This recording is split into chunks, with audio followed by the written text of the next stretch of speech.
What's up, deckheads? The Steam Summer Sale is here and your wallets have probably been taking a beating so hard that they'd file a restraining order if they could. So of course, you want to know whether the July Humble Choice bundle is worth your cash or just plain trash. I'm going to find out just that using my big, black, shiny deck. That's right, I've tested all these games on my 1TB non-limited edition OLED Steam Deck, so you don't have to. And of course, somewhere in this video, I announced the winner of last month's Steam Key giveaway. Want this month's key? Leave a comment and tell me which game you want. I'll select my favorite comment and announce the winner in next month's video. Okay, without further ado, let's get started. Not that way. Oh crap. Warhammer 40k Rogue Trader is what happens when you take a CRPG, drown it in Warhammer lore, and add XCOM style combat for good measure. It's text heavy, lore heavy, and pretty much everything heavy, but with a terminology lookup baked into the text box, you don't have to feel lost. If you're a 40k fan, it's like Christmas in July. If you're not, it's like being cornered by relatives and having to listen to stories you're just not interested in, which I guess is also like Christmas in July. Combat is crunchy and tactical, and it controls surprisingly well on the deck, with text that won't require a magnifying glass to read for once. The tutorial pop-ups can be clumsy to wrangle, but it's worth the effort to learn the systems before you inevitably save scum your way through a brutal encounter. Performance is okay-ish, hovering around 35 frames per second, with cutscenes sometimes dropping to 18 frames per second, but that's the cost of carrying the Emperor's will in the palm of your hands. With a 100-hour runtime and a 3-hour battery life, you'll be getting through this one in chunks. But Rogue Trader's depth makes it worth it if you're looking for a meaty strategy RPG that can double as a Warhammer lore study guide. Just know what you're getting into. This isn't a game you casually dip your toes into. Cat Quest 3 is what happens when you cross adorable action RPG adventuring with Black Flag vibes and sprinkle in enough cat puns to last 9 lives. It's family friendly, bright and breezy, with an open world that lets you chase the main quest or get distracted by side quests. 3 major bosses anchor the main story, but there's plenty of smaller fish in the form of bounties to hunt down along the way. The game is best enjoyed co-op, which is how I played Cat Quest 2 with my son years back, and this third entry somehow manages to be even more enjoyable. It doesn't try to be the deepest RPG, and that's fine. It's a game about sailing, slashing, and scratching your way through pirate cat chaos. It nails that sweet spot of simple, engaging gameplay that's easy to pick up for both kids and adults. On the Steam Deck, Cat Quest 3 purrs along between 86 and 93 frames per second with a comfy 4.5-hour battery life, making it perfect for handheld sessions on the couch or hiding from your responsibilities. It may not revolutionize the genre, but it doesn't need to. Sometimes you just need a light-hearted pirate romp with cats, and Cat Quest 3 delivers that in boatloads. If you're enjoying this video and want to watch more videos of a grown man putting his deck through its paces, then make sure to hit the like button, subscribe, and ring that notification bell so you don't miss out on any future Deckhead content. Death's Door proves that being a tiny Reaper bird can feel downright badass. You're sent to hunt down 3 bosses in order to open the titular Death's Door, and while the plot is simple, the execution is anything but. The world is beautifully designed, with stark black, white, and red visuals in the spirit world, contrasted against vibrant colours in the living world, making exploration feel like flipping between a moody graphic novel and a painter's palette. Combat is slick and rewarding, striking that sweet spot between feeling powerful and punishing sloppy mistakes without ever crossing into unfair territory. It carries Souls-like DNA with exploration, shortcut unlocking, and soul collection, but with a merciful twist. You don't lose your souls on death.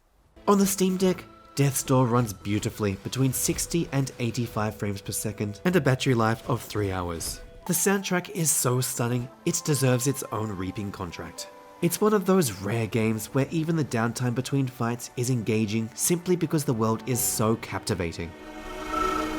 If you're after a beautifully crafted action-adventure that balances challenge with accessibility, this is a door worth opening.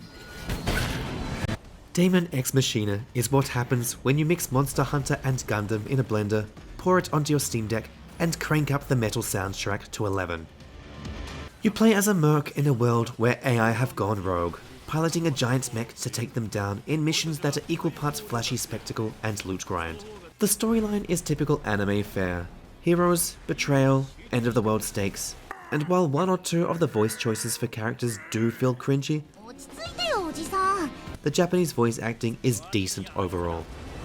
その息だ Gameplay-wise, it feels like a mech-heavy Monster Hunter, but instead of crafting, you salvage gear and weapons from fallen enemies, giving you plenty of room to customize your mech exactly how you want it. Controls are solid on the deck, feeling heavy in the right ways. After all, you're piloting a multi-ton metal monster.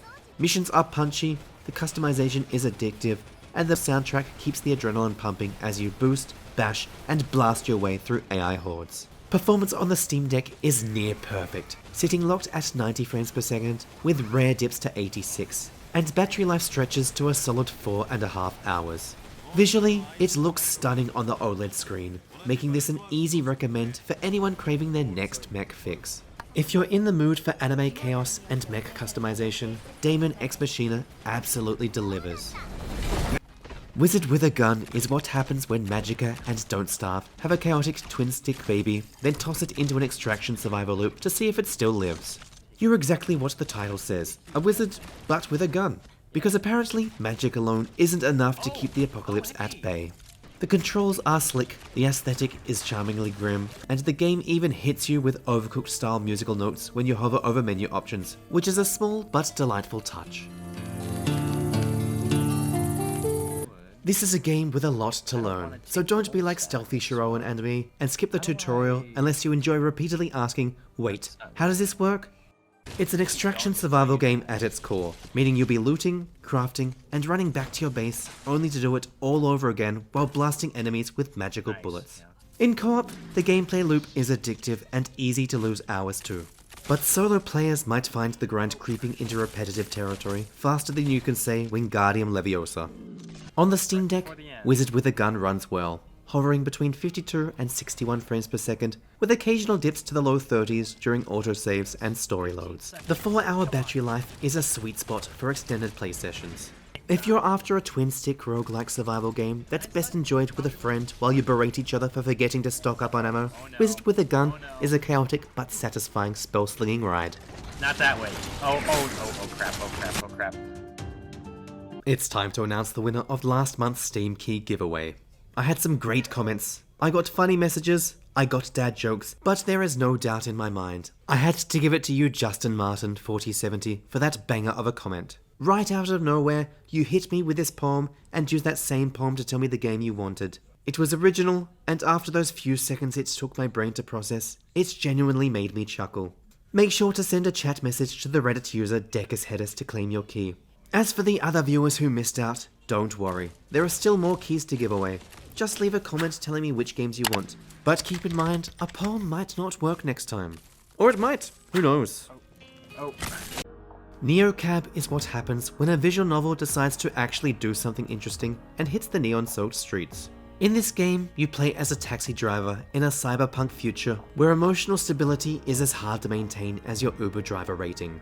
You'll choose passengers, juggle your money, car battery and mood, and decide whether you're recharging your cab or your social life that night. The chill, tranquil soundtrack pairs perfectly with the sleek neon visuals, pulling you into a world that feels alive even if you're just ferrying around tech bros and conspiracy theorists.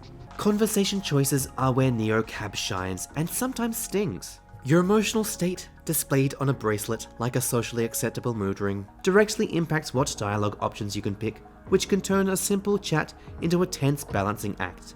The story unfolds through conversations and text messages while you drive, revealing an engaging mystery at a pace that keeps you hooked without feeling like you're stuck in text purgatory.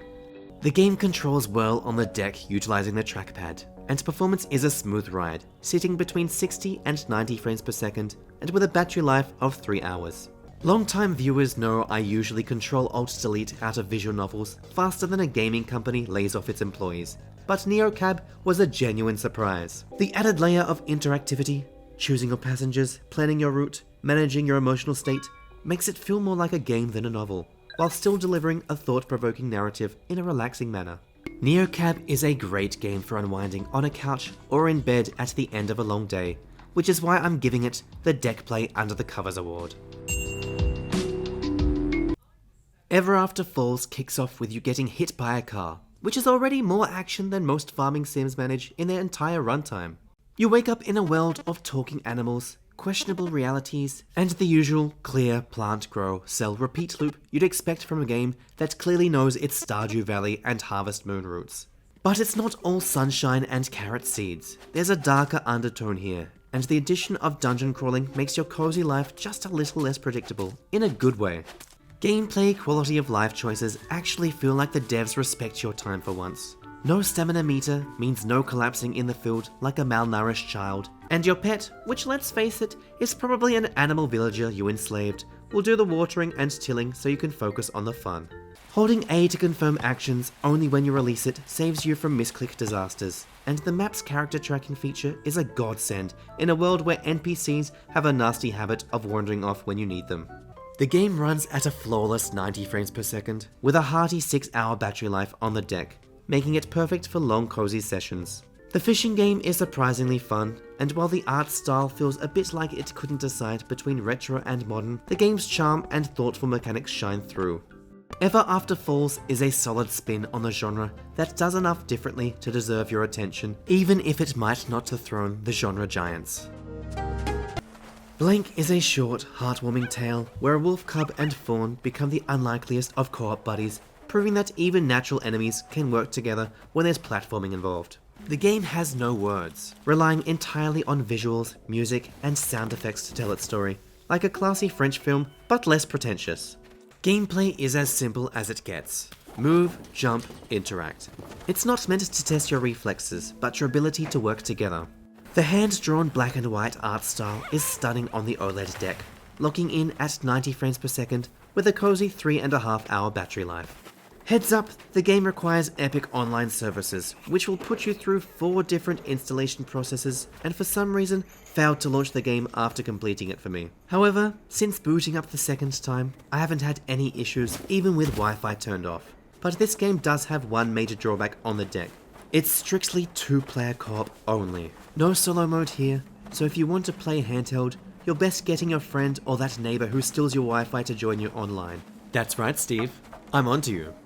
If you can manage to rope someone else in, Blanc is a beautiful bite-sized co-op experience that delivers emotional punches in under 2 hours. That's it for this month's games, but is the bundle worth your cash or just plain trash? Before I answer that, you've stuck around to the end, so if you haven't already, you might as well hit the like button, subscribe, and ring that notification bell for more Deckhead content. There might not be a single jaw dropper in this month's bundle, but honestly, that's okay. Every game here is solid, runs great, and brings enough variety to keep your deck busy without any regret installs. It's like finding leftover pizza in the fridge. Not the freshest, but still good, satisfying, and you'll happily go back for another slice. If you enjoy honest Steam Deck reviews and finding hidden gems, make sure to subscribe and hit that notification bell. Also, keep an eye out for this month's Humble Talk episode, where Stealthy Shiroean and I dive even further into this month's games. See you next time, Deckheads.